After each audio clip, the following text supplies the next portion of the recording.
Hello, everybody. Welcome once again to another installment of A Rebel Without Applause, coming to you as I always do from my little nutshell of infinite space. And across our little digital divide today, I have an incredibly special guest. I actually don't even need to identify him because I can see his name right there on the blue thing, Dr. David Kuppermann, MD. We know his specialty because we can read it. It's urology. And let me say this. About 2.5 months ago, I lost a kidney stone and I found a friend. So it was a fair exchange, and the kidney stone is gone.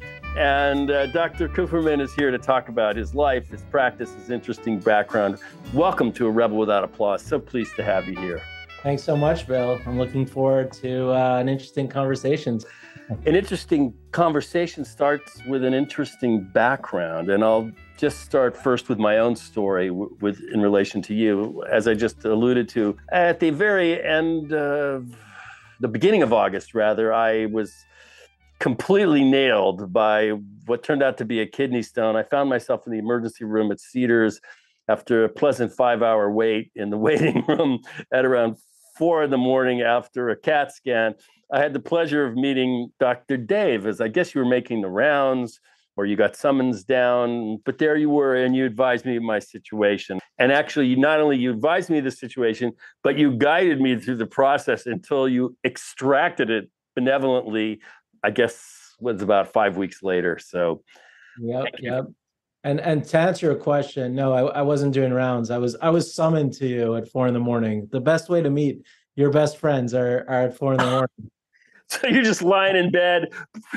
Absolutely. I want people to feel when you see that doctor in the hospital in the middle of the night, they just woke up from their bed and they're coming to see you because they've been summoned.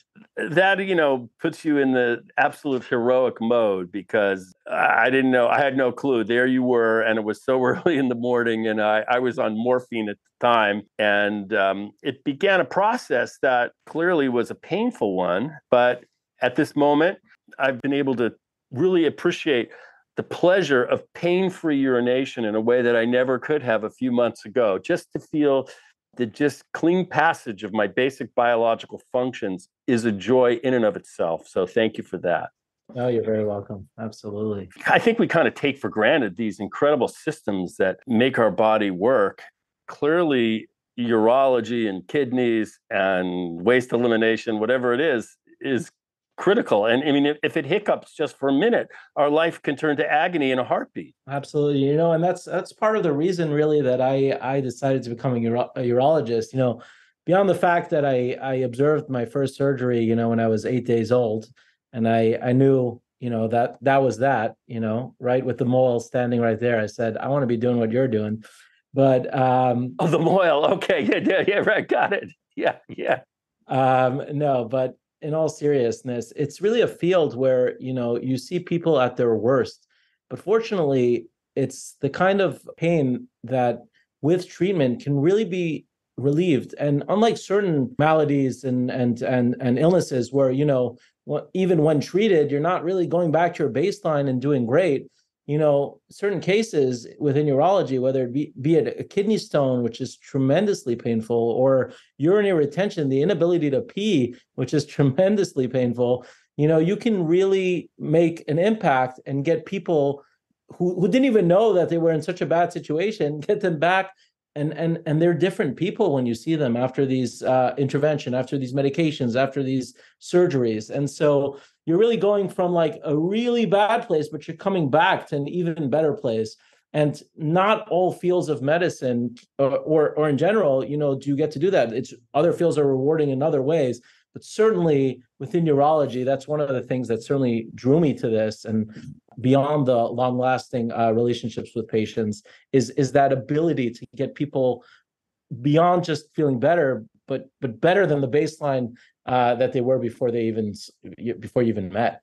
Because it is a wake-up call for diet and some of our habits. I'm reassessing everything I eat and drink as a result of this, and even because I have some other issues we can talk about going forward that were discovered as a result of the kidney stone.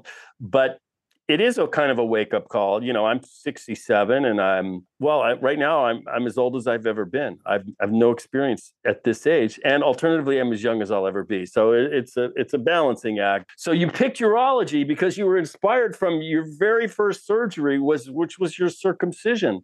Amazing. You knew immediately, that's me. Yeah, no one can say they knew they wanted to be a doctor or a specialty before I did. That's for sure.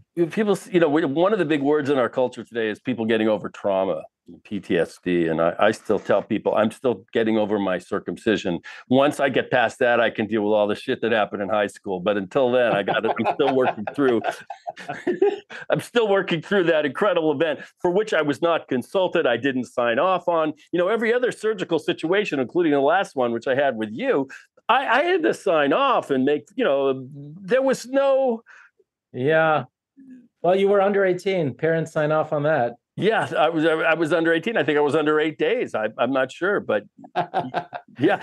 So your background is an interesting one because you come from Belgium, of all places, by way of Yeshiva University and a little detour, apparently, studying Talmud in Israel. And then you're at the absolute pinnacle of academic Mount Everest at Harvard Medical School.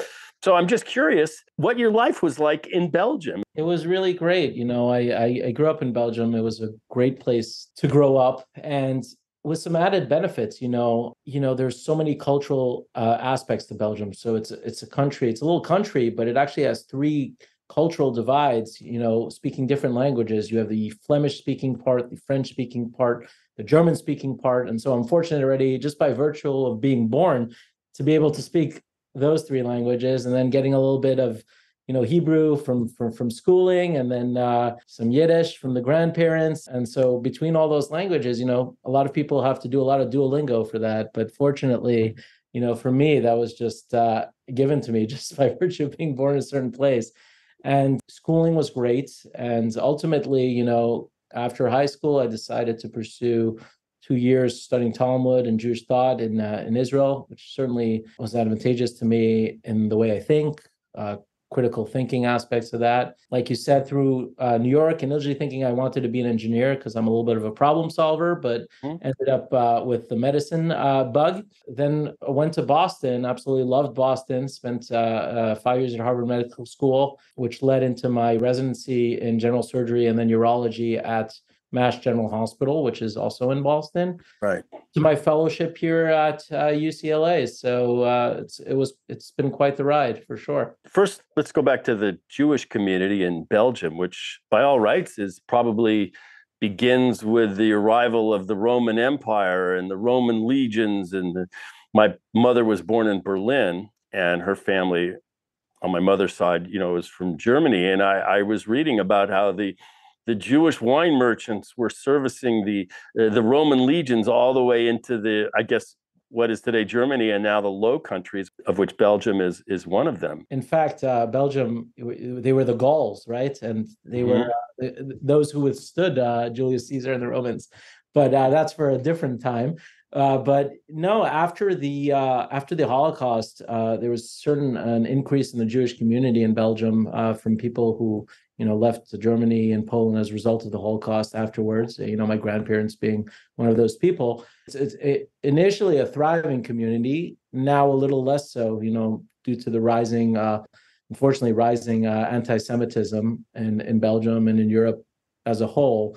There's been quite an exodus of many of the Jews there, towards the US, towards the UK, towards Israel, whatever it may be. But thriving community, many people in the diamond industry, right. Historically, it being a center of the diamond industry. Now, again, less so. It's kind of that big town, but small town mentality, kind of everyone knows everyone. Everybody knows what's going on in your backyard.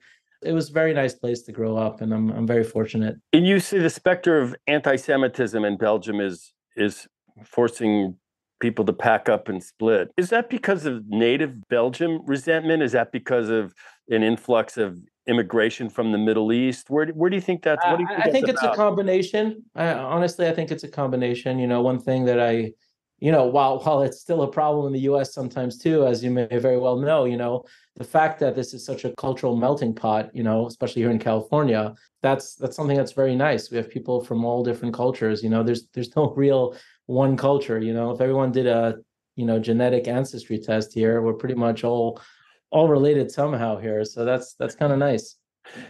As a matter of fact, at Cedars, where my father had a AAA, which is for those that don't know, it's an abdominal aortic aneurysm.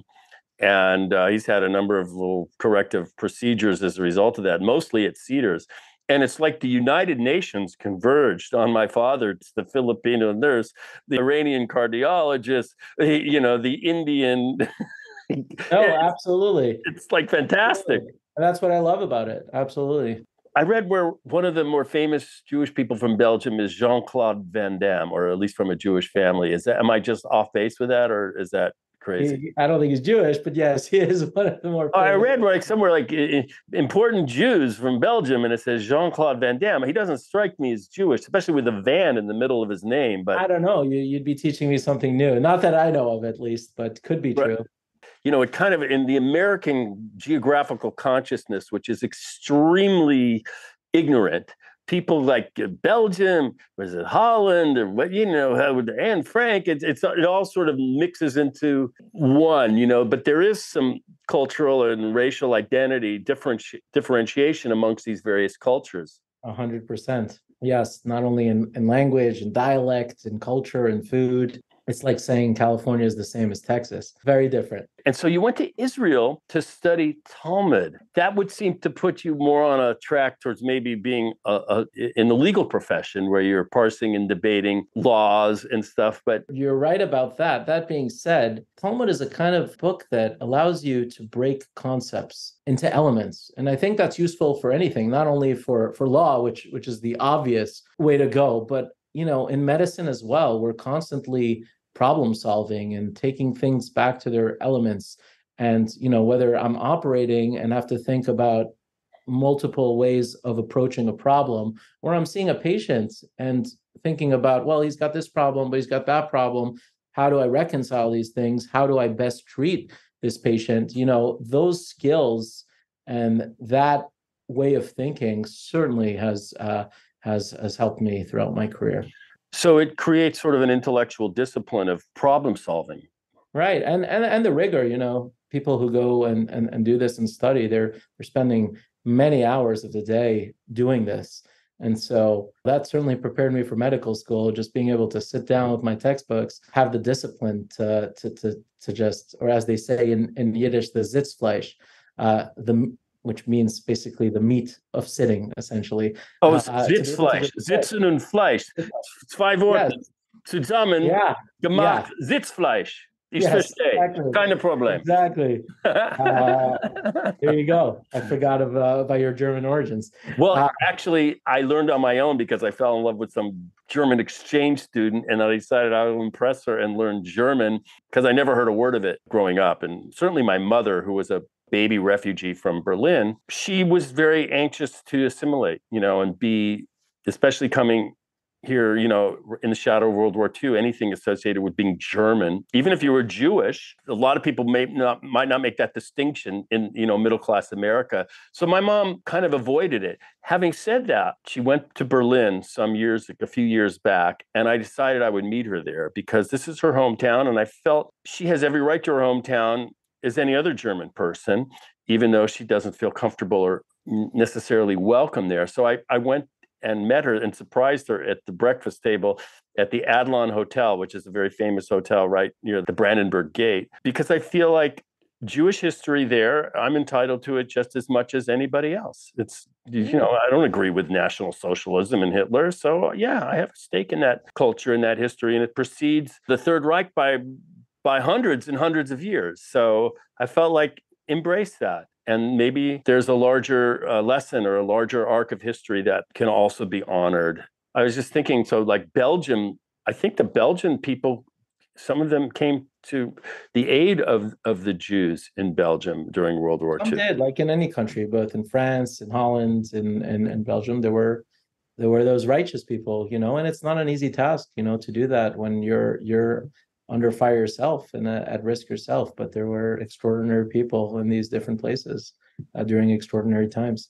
So at some point you make a decision, I'm a doctor. Was that because there were doctors in your family? There was pressure, the nice Jewish boy, there's only two careers, a doctor, a lawyer, or how did that happen for you? Well, you know the joke, right? Where the mom's sitting next to her son, next to another woman at her son, the Jewish mom's at her son's presidential inauguration. Oh wow, oh wow! I can't believe you don't. Can you imagine your son being the president? And she goes, "You should meet his brother, the doctor." But no, I mean, for me, not really. There weren't many doctors in my family. There are none now. I've got a brother-in-law who's a doctor too. But there were none. And the decision really came from me. I think, my grandparents who were Holocaust survivors really inspired me. They were people who always really enjoyed every moment of life and really taught me the value of life, be it, their interest in art, in literature, or just in people as a whole. And I think that appreciation for life as a whole kind of guided me towards a career in wanting to help other people and in medicine as a whole. And then that led me to be pre-med and then took me to medical school. And medical school was Harvard, so that sounds like, we were talking about getting into Harvard it's amazing. Not as hard as being a sperm and finding an egg, but nonetheless, I mean, just to become a human being, I say it's harder to get than getting into Harvard, but once you're a human being, it's still hard to get into Harvard, and you managed to pull off both. So congratulations. Thank you. Thank you. What was that experience like? I mean, it was great. For me, it was really about, my classmates and the people I was surrounded by, both professors and the people, more than, medical school is medical school. You see a doctor, you see an MD, they're going to have the same information. But really, for me, it was that interaction with those special people, both my classmates who I still maintain relationships with and have close relationships with, or or the professors who were very inspiring and very, very, very good at what they did. And so being able to absorb that from those people was a very special and something I don't take for granted. Now I saw this quote, and I think I saw it on your Twitter page or wherever. Practice is we're talking about medicine. The practice is an art, not a trade, a calling, not a business, a calling in which your heart will be exercised equally with your head. And I found that because you plucked it out somewhere.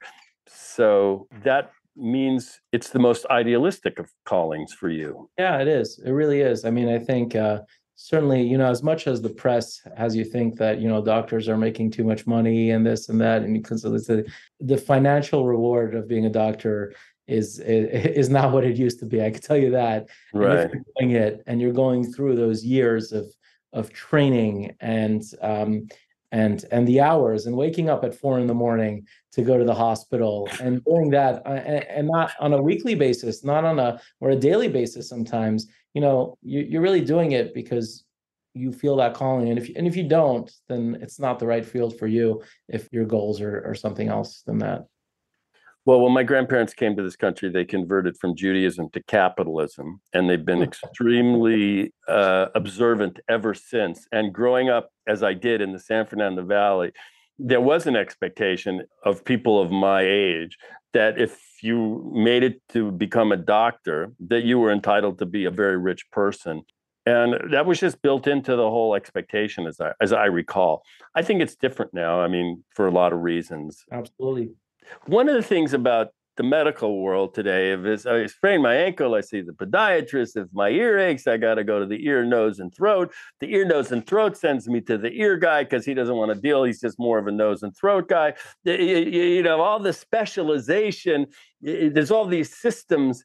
How much is that frustrating to you or liberating? Because you're in this sort of discipline, which is urology. You're absolutely right. We've gone to this very niche kind of medicine subspecialty world where, I'm not going to lie to you, I have that kind of niche too. Right. I did a fellowship in treating, prostate cancer focally in certain areas to avoid, the side effects of a prostatectomy or removal of prostate, or minimally invasive treatments for enlarged prostates. That's kind of what my niche is. But back to your question, I still believe I do kind of everything in urology because I enjoy it, but B, I don't want to lose touch with that. I don't want to be so narrowly focused in one thing. And I think I'd find that boring to just do one thing over and over again. And so I love to do it all. But you're right that in many fields of medicine, you have to go to 3 subspecialists until you find that guy, who works on that cell in your ear. Yeah. I have a felon on my left pinky. I went to the index. He only does felons on the index finger. I had to go to the pinky felon guy to get it properly lanced. He's only does the pinkies. He's the best pinky guy in town. How do I know he's the best pinky guy in town? He's got all the movie star celebrities on his wall. That's how you know. That's the thing about LA. How do you know if a doctor is great at surgery? Like, I couldn't tell you. I wouldn't know. I could tell you who's the best hitter on the Dodgers, or I can really tell you about acting. I can observe that. But I don't know jack about how to make a judgment about a surgeon, except, like the joke is, what movie celebrities, the stars, do they have on their wall? Well, Tom Selleck, he did Tom Selleck's kidney. Are you kidding? He's the best. I'll tell you, that becomes very difficult in urology. Most celebrities don't want to be on a urologist's wall for obvious reasons. But no, you're right. But I always tell people, they ask me, oh, should I see this doctor, that doctor for recommendations? And, obviously some people have a reputation or a better name, but ultimately it comes to that gut feeling you have when you interact with the doctor. I think most people have that where they say, oh, you know what? I trust this guy or this woman. I feel comfortable with them. That's the biggest thing, really, because this is the person you're entrusting, whether it's your pain management, whether it's cancer or your overall health or whatever it may be. And so I do believe that that's a big component of things is that gut feeling, same way when you're in a relationship or you decide, hey, this is the one. What do you know? Yeah, but then you're really flying blind. You're flying blind, exactly. So all you can go by is, hey, what's my gut feeling? And I think people find that often that steers you in the right way, and the outcome ends up being pretty good. Well, by way of recommendation, I did not witness the surgery. I was anesthetized for it. So I couldn't say, the guy's great. I couldn't tell you. But I had a stent that had to come out, for which I was fully conscious for. And you handled the trigger with the thing that went up the one-way street. It was like Jascha Heifetz with the violin. I couldn't believe it. It was... No. So by way of referral, he got the kidney stone, but I didn't personally observe it. But I did see him personally retrieve the stent as I held my breath and cringed, less because of the pain, more because of like the thought of what was actually happening. Do you know what I mean? I was way more nervous for that than I was for the kidney stone extraction. Yeah, while no one sees the surgery in action, obviously the outcomes and the way you feel afterwards are really the testimony to the success of the surgery, and I guess the skill of the surgeon as well. Now, I had a surgery some years back to remove a schwannoma growth on my spinal cord. So it was an intradural spinal excision. At the time, it was causing me a lot of pain. I thought I just had a disc injury, but when they did the imaging, and my experience, I'm blanking, right? Dr. Karana and another doctor, and he came in like, he was not the most benevolent, soft kind of guy, but he came in like he was a gunslinger, like, I'm the guy, watch out, I don't need to be your friend, but I'll get it. And there was this sort of kind of profile of a little bit of cockiness and arrogance. And I thought, well, that's good. I got a lot of friends. I need somebody who's friggin' can do it, and he did. Yeah, no, absolutely. And you'll notice that with different specialties, the personalities are sort of different. So urologists as a whole, most people will say we're kind of that funny bunch, that humorous group of people, because it sort of attracts that kind of physician to the mold. So, and we also deal with patients longitudinally. So it's not just one visit, I'm fixing you and out you go. I don't see you anymore.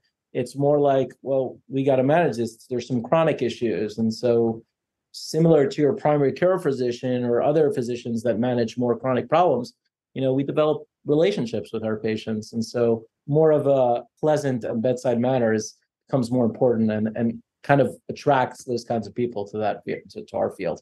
Oh, that's interesting. Well, I'm in full disclosure mode. One of the things that happened when I went in for they did the kidney stone is they found a visitor on the other kidney, a renal mass, and full disclosure, it's coming out. I just feel pretty good about it. I mean, I don't know. It's just, I feel great right now, so I'm just counting the days and hopefully it'll be an easy outcome. And yeah, and these are things we call, the incidentalomas. Back in the day, not every person who came in with, abdominal pain got a CT scan, right? When they got into the hospital. And now if your thumb hurts, you're getting a CT scan, right? Right. So we're picking up a lot of these masses that, may or may not have had an impact on your life, whether you found it or not. Obviously certain times you're happy because you found it early, whereas you might have never known about it because it might have just grown to, get outside of the kidney and metastasize. So, there's benefit and there's pros and cons to all these CT scans and having all that information. And we're in the age of we need to have all this information, and with genetic screening and with all that, well, there's a lot of pros. But then again, having too much information sometimes not the best thing either. So there's a fine balance. What we do in our life, and we saw this sort of thing be arbitrated over the last few years with the COVID, but ultimately we're managing risk. There's the risk of doing nothing. There's the risk of ignorance, of happy ignorance. There's also the risk of intervention. You try to intelligently manage risk, and there is no path through life, as far as I can see, without some risk. Yeah. And I'll tell you, and you're probably could speak more to this as it is to me. I'm not a paternalistic kind of authoritarian doctor where I'm telling you this is the way to go. No, that's not my job. My job is to tell you, hey, here are 4 roads you can take. This road, might be a little more difficult, might be a little more uphill, but you know what? The reward might be better on the other end. This way might be a little more curvy. This way might be that, and to tell you what are the pros and cons, and then ultimately based on, because we're treating you, we're not treating the ailment, right? Based on your goals, or the patient's goals, I should say, develop a treatment plan that's in line with those goals. Because just because something's important to you, someone might say, with the cancer, I just want to live my life. If I got another 10 years, I'm good with that. I don't want to do anything about that. Someone will say, I want the extra month. If it means an extra month, I'm going to do everything. And there's no right or wrong to that. No one's right or wrong. It's your right. It's your truth. It's what you want. And that's how I try to guide my patients in terms of their goals and their preferences, so they can make and educate them, so they can make an educated decisions and decide how they want to proceed with whatever the ailment might be. Yeah, well, there's no path without risk. I want to continue my creativity and my athletic life and my professional world, and you will. I feel good, and I'm grateful for the agony that I went through. At some level, I'm starting to feel the gratitude for it, because sometimes with pain you get a thing called wisdom or knowledge, self-awareness in a way that maybe you couldn't have otherwise. So I'm going to start trying to live in the gratitude of that. So tell me now about your practice here, because I'm a patient. It's Beverly Hills Urology, and you have a team. Did the team exist before you got here, or did you help form it? Just talk to me about your practice. So I'm part of a group. I have some partners, and I joined. I have an office here. I have an office in the Valley. I operate, at some of the major hospitals here, at Cedars, at St. John's, some hospitals in the Valley.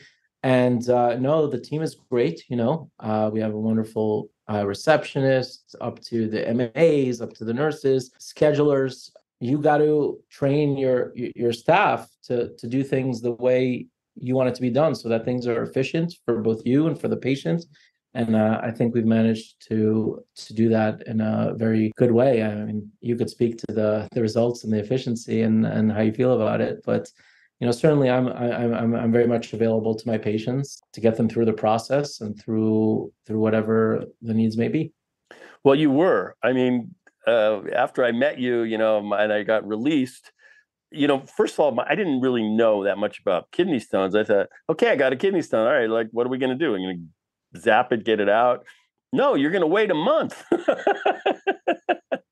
Well, no, depending on the size of the stone, there's an option to try to pass it. And if a stone is small and is located pretty far down in the ureter, obviously you want to avoid intervention if you can. And there's sometimes that comes with a few pains, and sometimes you pass the stone and you're like, oh, great.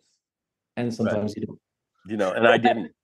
You didn't. And that's why we had to treat you. But, fortunately, everything went well. It went well. Yeah, it was fine.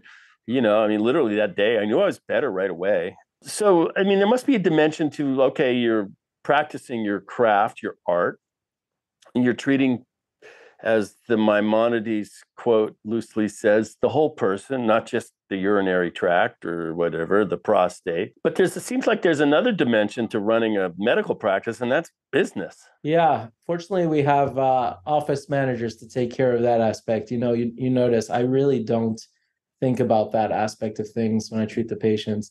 Whenever patients come to me, is this insurance? I just tell them, talk to the office manager. If I had to think about billing and what this costs, what that costs, it would take away from my ability to take care of patients. And so all I care about is doing what's right and taking care of the patient. And whatever the other stuff is, that's why we hire people to take care of that aspect of things. I think people often get blindsided by, what the financials are on this and that. And I don't want to have those thoughts or even put those thoughts in my mind, because I want to do what's right. And, in fact, I had a patient who came with a certain stone situation. And I said, well, these are the options for you. Someone had recommended a different option. I said, you're welcome to do it. I know why this person is doing it, because quite frankly, it's less work and the financial aspects of it are better, but I'm just not going to do it because I don't think this is what's right for you. And this is the one time I don't, as you said, I usually give you all the options, give you the risk, but I just thought this was the wrong thing. I said, this is not going to solve your problem and you're just going to end up in the same place. So I'm happy to send you to a second referral. And I know some people will do this. And that's what I did. And believe it or not, patient came back after doing that surgery. It didn't work. Yeah. And, I'm sad that I was right. But on the other hand, we take an oath. We take an oath to do what we think is right and do no harm. And, if you think something's not going to work, you're doing harm by doing it. When I sit down with a doctor or you, I'm asking for your best judgment. I mean, I have my own intuition and understanding of my own body, but it would take a lot for me to go against somebody who lives in this world, their best judgment. You're probably in the minority, though, because most people have gotten their MDs from Google these days. So that's really what you're going against. And so that's fine. And like I said, I'm here to educate. And that's all I want to do is educate you with benefits. When I got the kidney stone, the last thing I did was wanted to Google it because I just felt like I don't want to be my own doctor. Even a doctor probably shouldn't be his own doctor.